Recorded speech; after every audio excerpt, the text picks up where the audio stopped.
Have you ever wondered why so many older adults wake up at 3 a.m. and can't seem to fall back asleep? You might lie there in the quiet darkness, staring at the ceiling, wondering what's wrong with your body or your mind. The truth is, this is far more common than you might think. And it's not just a random habit or a consequence of getting older. In this video, we're diving deep into 5 powerful reasons why people tend to wake up around 3 a.m. as they age, and what these early morning wake-ups could be trying to tell you. Each reason unveils something deeper about your body, your health, and your life experience. By the end of this video, you'll see your sleep in a whole new light. These insights aren't just surface level. They're grounded in real physiology, psychology, and the natural rhythms of aging that often go unnoticed. We'll talk about changing hormones, disrupted sleep cycles, hidden health issues, emotional patterns, and lifestyle habits that influence your rest. So if you've ever found yourself awake and alert at 3 a.m., asking why now, you're in the right place. Let's get started. 1. Reduced melatonin production.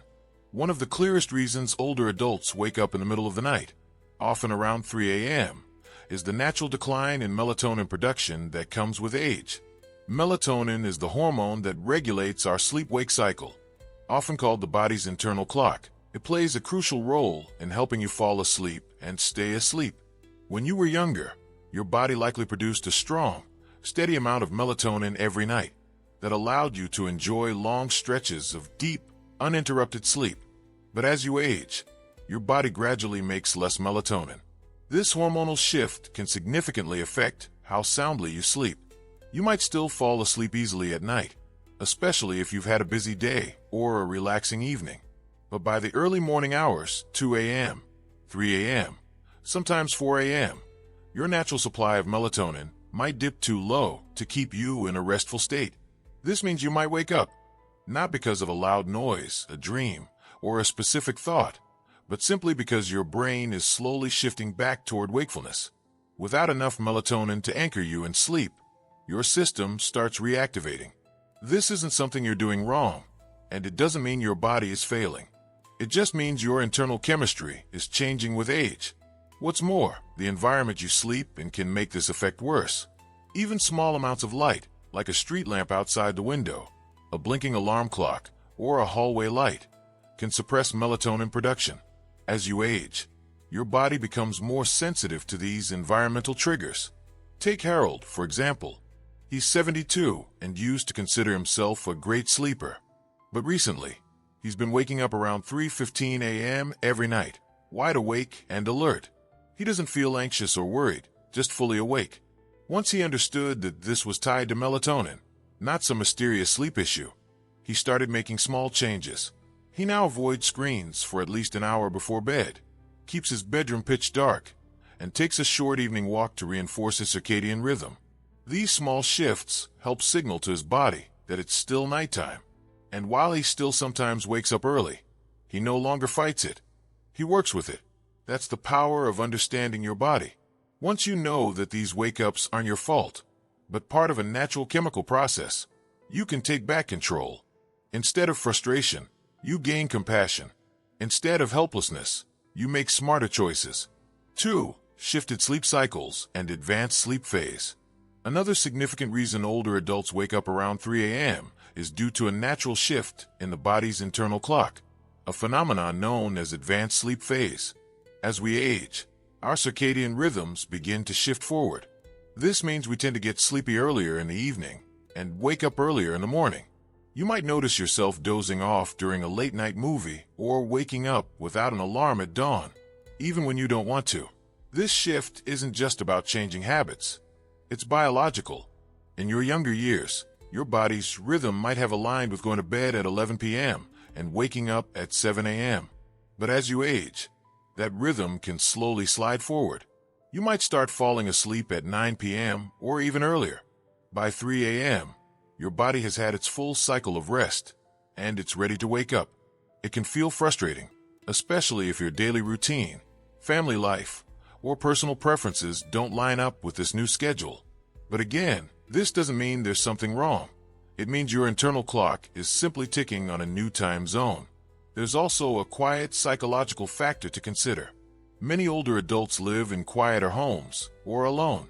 That silence in the evening can amplify the body's natural signals to wind down early, without the distractions of children, work stress, or social activity. Your system begins to shut down sooner. Charles, for example, is 68 and recently retired. His day usually ends early. Dinner at 5:30, some TV, and then he's in bed by 9 o'clock. Like clockwork, he wakes up around 3 a.m. At first, he thought he had insomnia, but once he understood advanced sleep phase, everything clicked. He started stretching his evening routine, reading longer, chatting with family, or going for a post-dinner walk. Gradually, his bedtime shifted closer to 10 o'clock, and his wake-up time edged toward 5 o'clock. Just that 1 hour change gave him a better sense of rest. Understanding this natural shift in your sleep cycle removes guilt and confusion. You're not broken. You're just operating on a new schedule. And once you understand that, you can start adjusting your habits to better support your body's new rhythm. 3. Muscle strength. Not just for bodybuilders. When most people hear muscle strength, they imagine gym goers lifting heavy weights. But here's something important. Even modest strength in older adults can mean the difference between living independently or needing assistance. Grip strength is often used as a simple but powerful indicator of overall muscular health. Research from the UK Biobank, which studied over 500,000 participants, found that weaker grip strength was strongly associated with higher risks of heart disease, respiratory disease, and even cancer. In fact, low grip strength predicted early death better than high blood pressure in some studies. And it's not just about hands. Leg strength also matters. Weak quadriceps and glutes can mean trouble getting out of a chair, climbing stairs, or catching yourself if you trip. That's why leg strength tests like standing from a chair repeatedly or doing short squats are often used to assess frailty. How to improve it? Strength training. You don't need a fancy gym. Simple resistance exercises using your body weight, resistance bands, or light dumbbells can help. Even doing sit-to-stand movements from a chair a few times a day can build leg power. Protein intake. As we age, our body needs more protein to maintain muscle. Aim for high-quality sources like eggs, legumes, chicken, and fish. Consistency. 2 to 3 times a week of strength-focused activity is enough to see benefits over time. A strong body supports a long life. If you notice difficulty lifting things, climbing stairs, or frequent fatigue, it's a signal to take action now, not later. 4. Balance and coordination. Your silent lifesaver. Ever heard of someone who broke a hip from a fall and never fully recovered? Falls are one of the top causes of injury-related death in people over 70, and poor balance is often the hidden culprit. As we age, our inner ear, which controls our sense of balance, muscles, and joints all lose some of their coordination. That's why doctors test balance by having you stand on one leg or walk heel to toe in a straight line. The results are telling. A study in the British Journal of Sports Medicine found that older adults who couldn't balance on one leg for 10 seconds were nearly twice as likely to die in the next 10 years, even after adjusting for age, sex, and health status. What you can do: practice standing on one leg. Hold onto a chair and gradually try to stand unsupported. Aim for 10 seconds on each leg. Tai Chi and yoga. These activities gently train balance and flexibility while strengthening muscles. Footwear.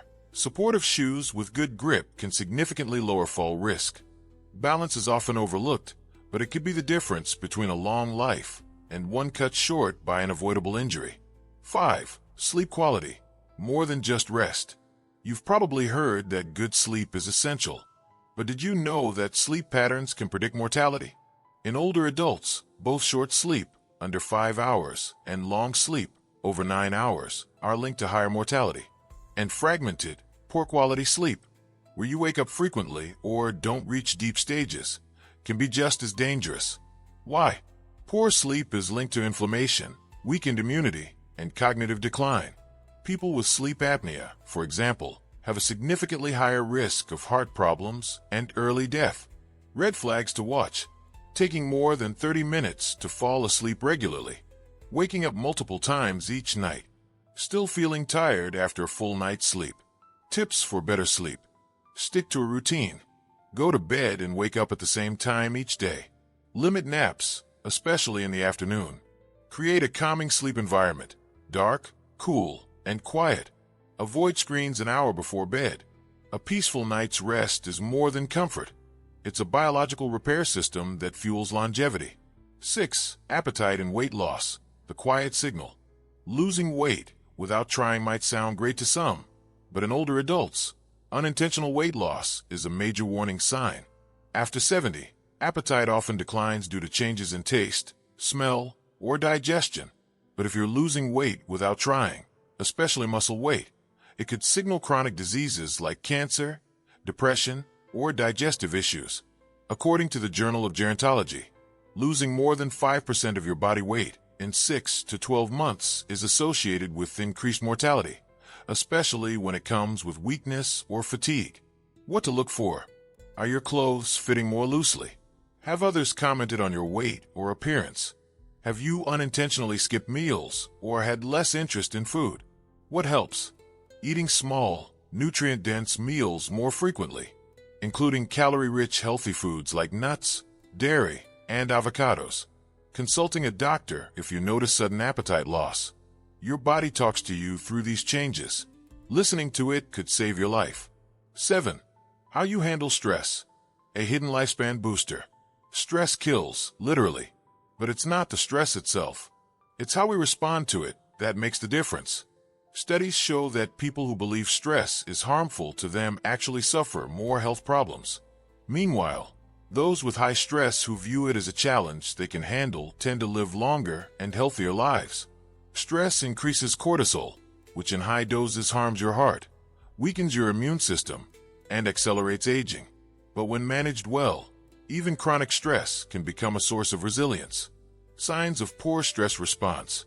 Constant worry or irritability, insomnia or headaches, withdrawal from social or physical activities. Tools for managing stress. Mindfulness meditation. Even 10 minutes a day helps. Talking to someone. Social support is one of the strongest buffers against stress. Journaling. Writing about challenges helps reframe them in a positive light. The key: don't try to eliminate stress. Learn to live well with it. Small daily improvements, like walking a little more, adding some strength exercises, or getting to bed on time, can lead to a longer, more vibrant life. So the next time you catch yourself feeling a little off, don't ignore it. Listen, adjust, improve, because it's never too late to start living better, and maybe even longer. If you found this helpful, check out our next video on 7 habits that add years to your life. You won't want to miss it.